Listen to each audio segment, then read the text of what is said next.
Ella, ayon sa AFP Western Command, siyam ang Chinese Maritime Militia vessel na nakita dyan sa may bahagi ng Ayungin Shoal.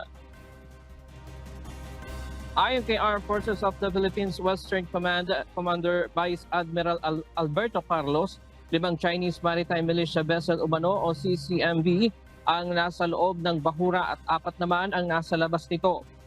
Ayon sa General, sa tuwing nakikita nila ang mga Chinese Maritime Militia sa Ayungin ay agad silang nagde-deploy ng rubber boat para itaboy ang CCM sa mapayapang paraan. Sinabi ng opisyal na lagi na lang silang nasa non-confrontation mode upang maiwasang tumaas ang tensyon sa lugar.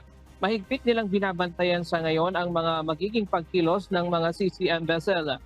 Ngayong taon, nagsimula ang Chinese Maritime Militia na pumasok sa Ayungin Shoal kung saan nakahimpil ang BRP Sierra Madre ng Pilipinas.